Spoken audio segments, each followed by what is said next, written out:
ජ්‍යෙෂ්ඨ ව්‍යාපාරික පුවත් මාධ්‍යවේදිනී මිල් ගුණසේකර මෙනවිය ඝාතනය කර තිබුණේ බත්තරමුල්ල සුබෝධපුර ප්‍රදේශයේ පිහිටි ඇගේ නිවස තුලදී.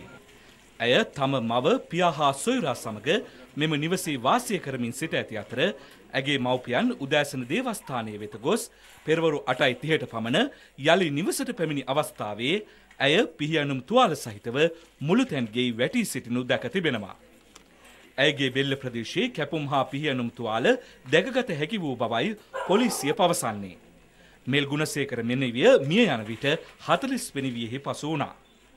ෆිචුරේටින් ව්‍යාපාරික ආයතනයේ අවසන් වරට සේවය කළ මෙල් ගුණසේකර මෙනවිය ප්‍රංශ පුවත් සේවයේද සන්ඩේ ටයිම්ස් පුවත්පතේද මාධ්‍යවේදිනියක ලෙස කටයුතු කර තිබෙනවා.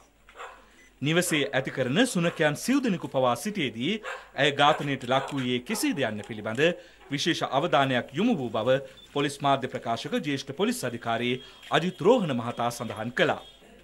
ඇඟිලි සලකුණු නිරීක්ෂකයන් නිලසුනකයන් හා අපරාධ පරීක්ෂණ නිලධාරීන් කැඳවා දැනටමත් විශේෂ පරීක්ෂණ ආරම්භ කර ඇති අතර එම පරීක්ෂණවලට අනුව එක් ඇඟිලි සලකුණක් හා තවත් සාක්ෂි රැසක් හඳුනාගෙන ඇති බව පොලිස් මාධ්‍ය ප්‍රකාශකවරයා සඳහන් කළා.